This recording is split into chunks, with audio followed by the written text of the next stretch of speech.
This is a time when I usually say welcome everyone, and it includes about 30 other people with younger people as well. But still, I think it's welcome to everyone because this is being filmed and it's part of the way we're connecting with our lay congregation who can't make it today. I did notice amongst the community yesterday that I think we were really missing the children and an excuse to play football and frisbee golf and things.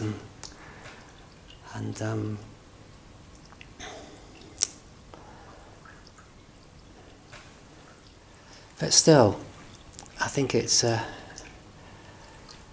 lovely to be able to do the festival and share it in this way. And I think we're going to have a video clip of the water pouring over the baby Buddha. I don't know if we've done that yet, but I think we're going to, aren't we? Great. So, in a sense, it's a bit of a difficult gig or spot, I guess, to do this talk, which is usually a very festive talk, emphasising the joyous side of training. But it's impossible to get away from the fact that things are very different at the moment. There's no children here, for example. Usually it's a kind of joyful chaos during this weekend, and it actually helps you to relax in a certain kind of way. Yet there is something that remains to celebrate, even in times of difficulty, or perhaps especially in times of difficulty. And when we do a festival for the Buddha, in some ways we celebrate his teaching, or the fact that his teaching has come down to us. But reflecting on this, if it was just his formal Dharma teaching, like all the books that summarise his, scriptures, the Pali Canon, it would be just like inheriting a library.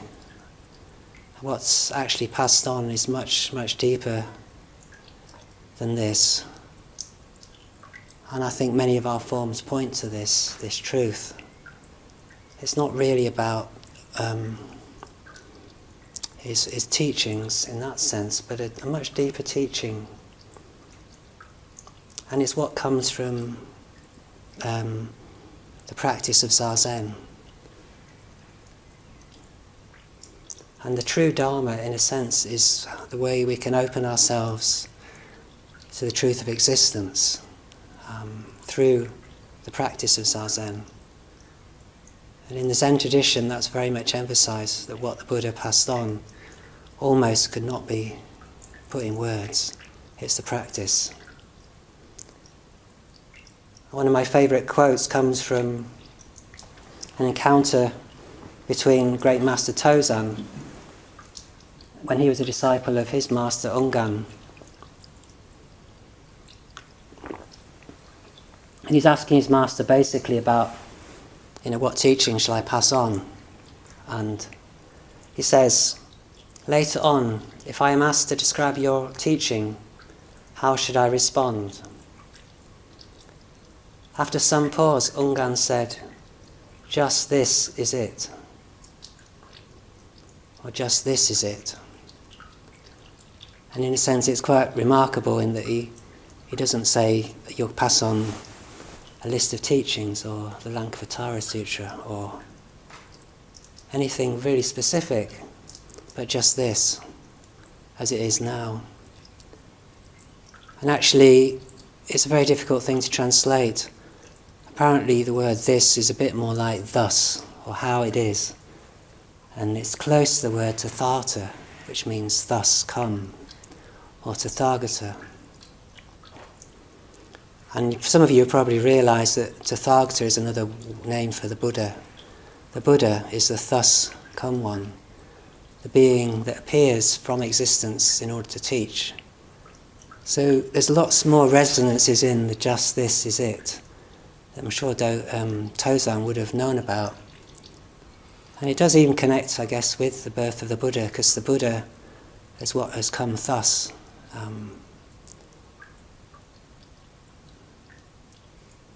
The Buddha is the appearance of compassion in the world for Dogen. And he often says that compassion is proved by the fact that the Buddha appeared in the world to teach. But in saying just this is it, he was kind of putting the two together, the universal Tathagata, and just this that is right in front of us now is all the teaching you need.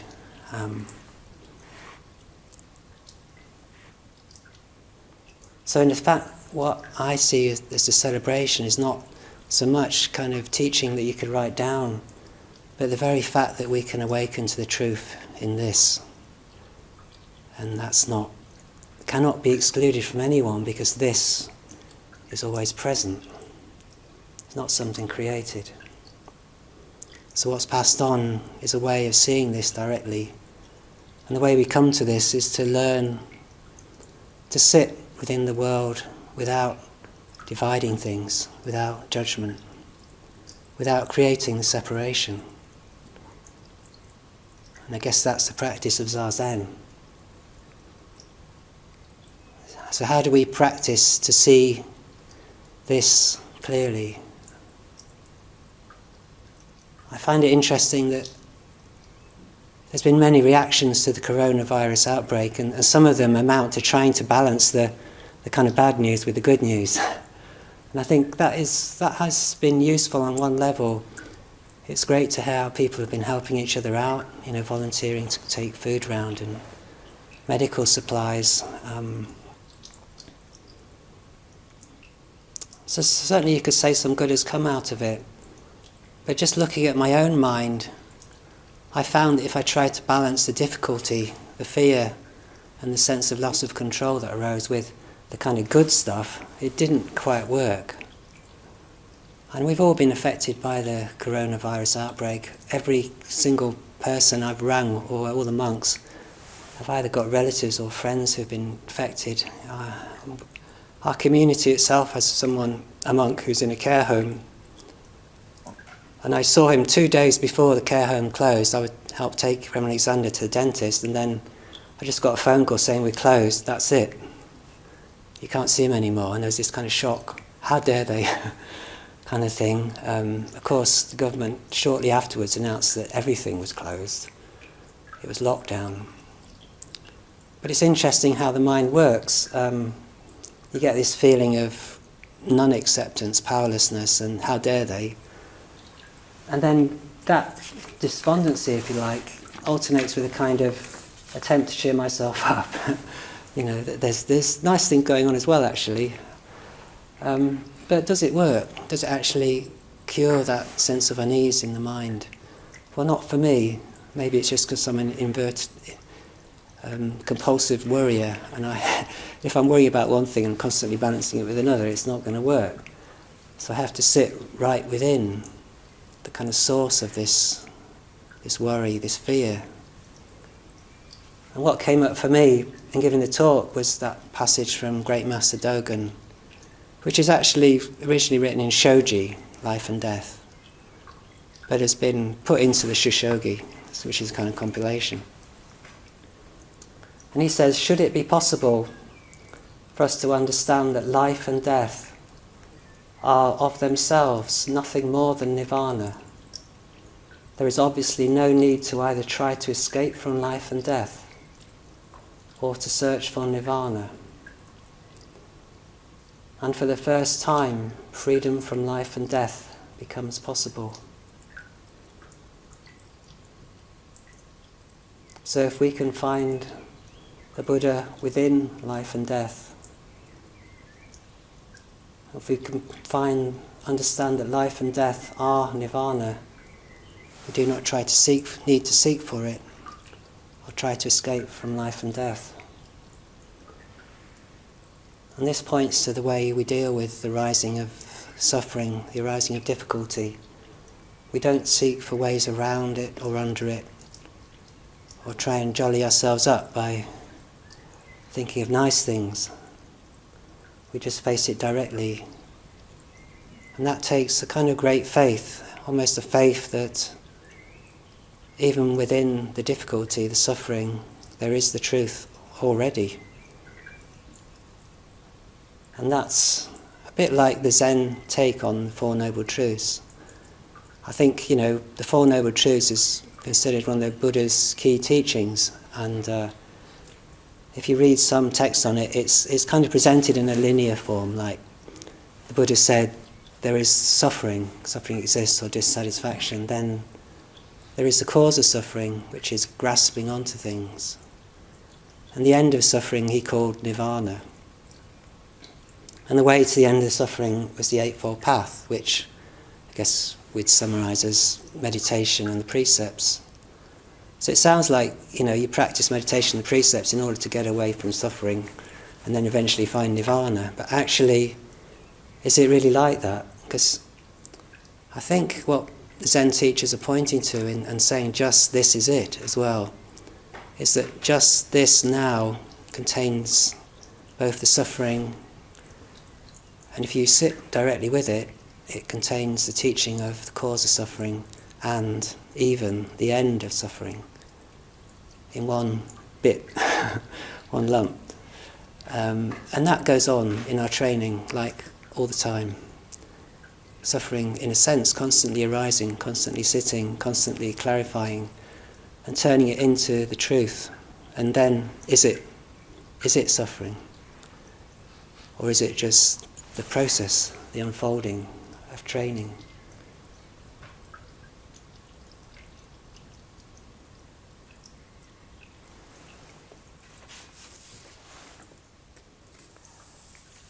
And this is just reflecting on myself and the value of meditation, Zazen, in this. I think this understanding of suffering and its transcendence, or finding the truth within suffering, should I say, is something that can only come through doing Zazen.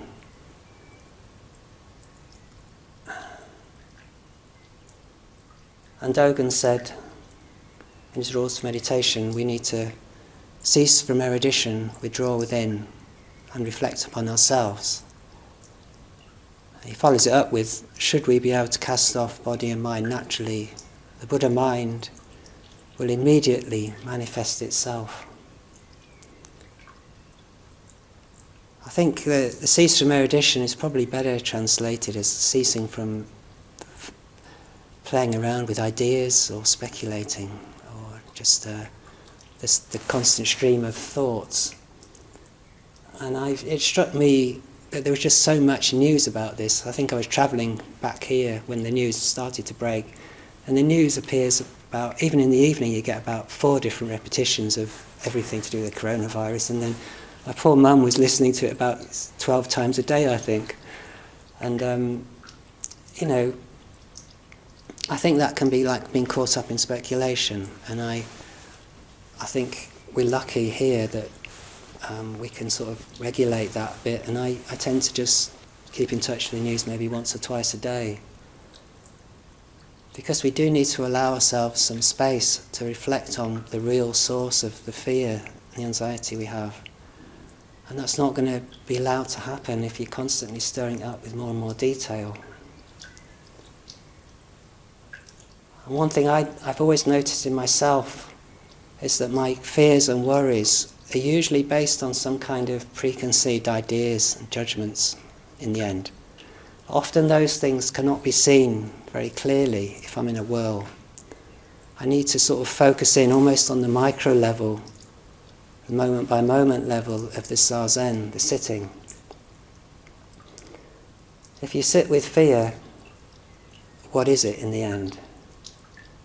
You find there's nothing substantial there, and also nothing to make a judgment about. But you have to do that in detail. I guess Dogen says study in detail. And I think that's what he's pointing at, because when you're actually sitting, what happens? You have a fearful thought, and then immediately you slap this label on it saying, bad thought. And then it kind of passes, or you have a slightly joyful thought. You say, oh, good thought. Nice. And this kind of flexing, it's almost like a tiny little grasping after something, moment by moment. Literally the hand kind of... And if you can get to that point of focus, you can kind of open the hand of thought, I think one master described it as. And then, only then can they be seen as non-substantial. Only then do you sort of begin to realise that you have created this world of judgment. Literally, you've kind of manufactured it on a micro level, and or maybe it's just I have manufactured it on a micro level, and then I carry it around with myself during the day. And the world you live in becomes the world of fear, the world of judgment. So if you see through that mechanism of the way we create division, you do return to the non-judgmental mind. And that's what I believe Dogen means by if you drop off body and mind naturally, you're not forcing it, you're just dropping it. You're not creating something. The Buddha mind manifests itself immediately, because that is the nature of existence. There is no actual judgment in existence. It's all been put onto it by ourselves. And that's easy to see for some things, like, if you look at nature, like a mountain or a river, you can see, you say, well, obviously that's just how it is. But it's much harder with people, perhaps. Even so, I think we do create the divisions within our minds. And there's one scripture that says that the whole world, the whole universe, our sense of being in the world, is of mind only. It's created by the mind. And all separations and distinctions are created by our own minds. And this isn't to say that there aren't differences. Obviously there are, we need to be aware of them, but that sense that there's me, and then there's the world, and I have to get out there and do stuff, prove myself. That's what the scriptures are talking about, that fundamental separation, that ignorance, if you like, the loss of the sense of connection, so we end up having a self to defend.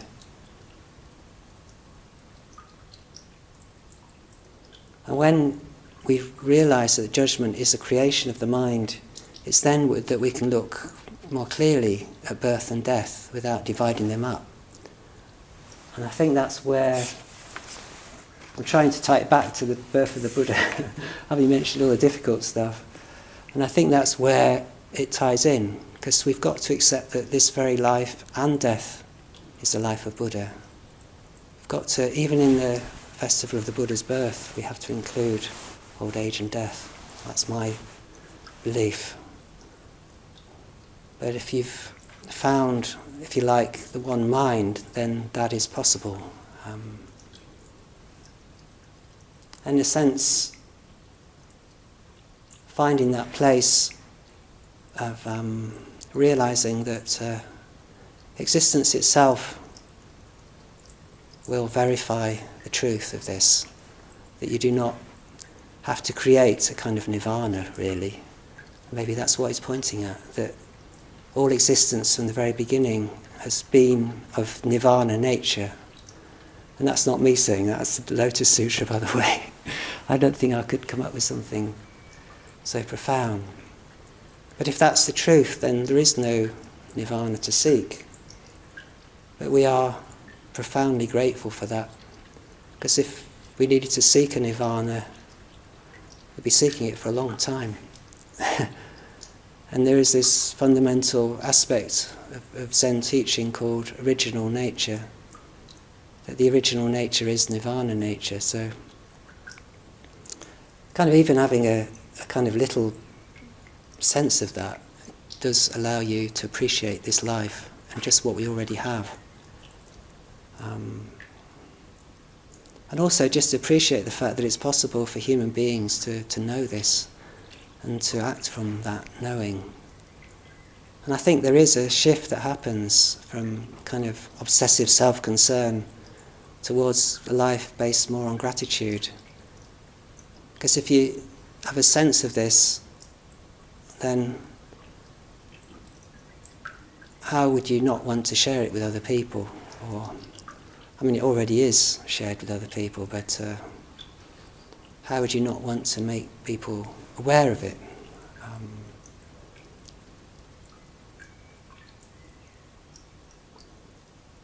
But the sense of the one mind does include grief, loss, as part of the same thing.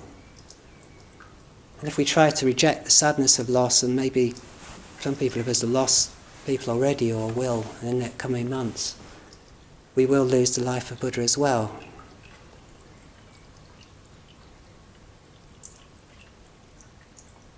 But both the joy and the sadness are part then of this connection with beings. They're not what separates us. And I think that is much more bearable than just endlessly worrying about, what can I do, how can I fix this? Because in many, many situations, especially maybe in the coming months, we will not be able to help or fix things in an obvious way. And I know people that could really do with help, but I literally can't visit them, and I can't even travel to see them because of the lockdown. So it's this connectedness that seems to be pointed to by the festival of the Buddha's birth for me this time. And I think it's knowing the connectedness, what comes from it is right action. And for some reason when I was asked to be celebrant for this festival, I was very keen to get the fountain working again, because it seemed such a nice idea that the water would be flowing and you could hear the sound of the water. And it just struck me that water is such a beautiful analogy in Mahayana Buddhism. I think the off-tree was talking about the rain of the Dharma pours forth into the lake of kindness, and if you look at the Mahayana scriptures, it's just everywhere. And I think it's... and if you start looking at our altars, you'll see it just appears everywhere. In the middle of most sotas and altars, there's a clear glass of water.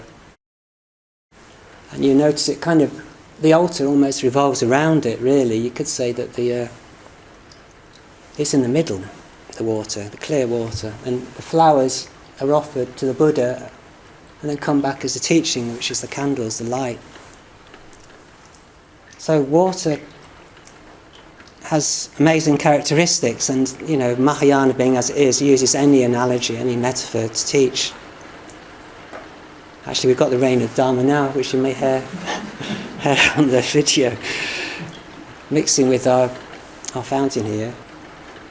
But I guess the important point about the water is it doesn't have specific characteristics, I guess, in the sense that it's clear. And that's often used in the Mahayana to suggest emptiness or sunyata. So it can represent purity and the stillness. But also, in many depictions of the water, it flows out as it's flowing here. And it flows out in the altars we have for Kanzeon, the Bodhisattva of compassion. She's sometimes seen pouring a vase of water, the water of compassion.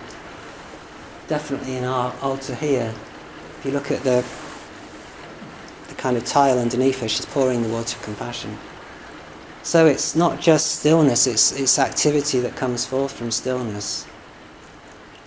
And in a sense it's coming out from emptiness or sunyata and helping beings and flowing back again. And I'm not saying that water is it, or you need to experience some kind of flowing of water in order to know the truth, because Mahayana will use any metaphor going to suggest the truth. Maybe some people experience it like that, maybe not. But for me, it's really helpful sometimes to use those concrete metaphors. And in this festival, the water, the tradition is that the celebrant goes up and says something like, just borrow this, he who was born looked around him and took 7 steps, pointing to heaven and earth. He declared himself the only honoured one. 9 dragons sent forth water from the skies that splashed to bathe the Blessed One.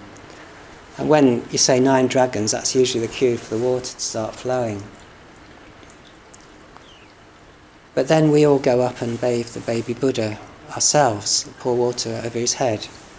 So it's kind of implying that we can bless the Buddha ourselves, but the water is already flowing. And I think for some reason this pointed me back to what's meant by faith in our tradition.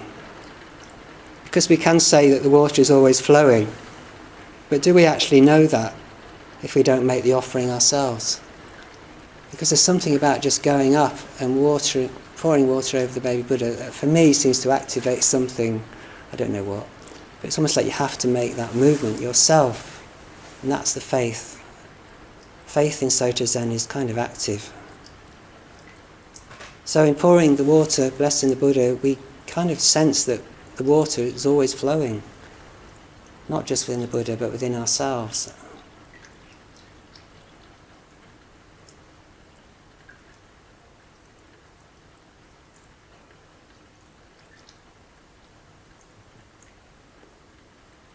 And it includes birth and death. It's kind of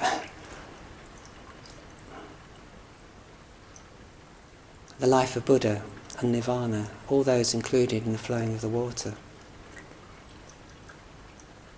And there's a very confident statement that the Buddha was born, took 7 steps immediately, and lotuses popped up from the ground as he did so. And there's a great kind of confidence there, saying, I am the world-honoured one. I guess this points back to what I was talking about earlier when Ungan said that the whole of his teaching could be summarised as just this is it.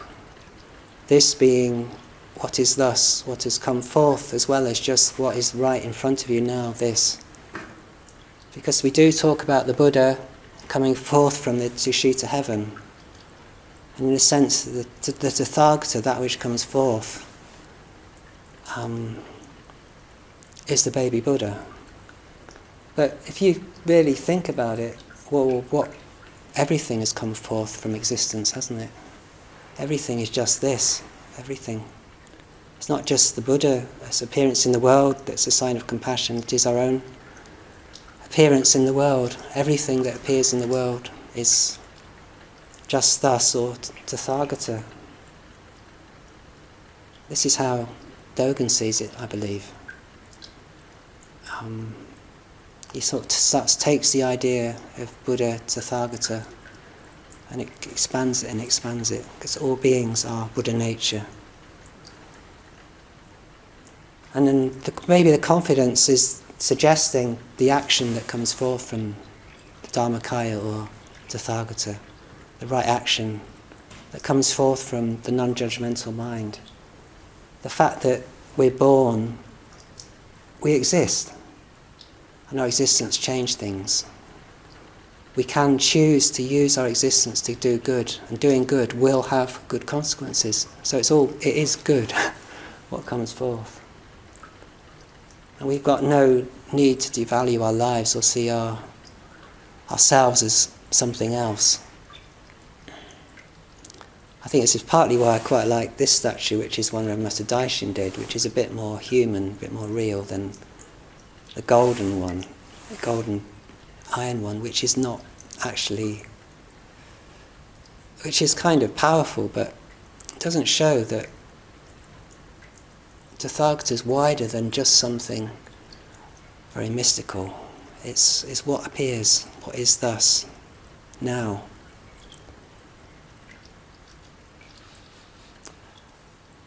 All right, well, thank you.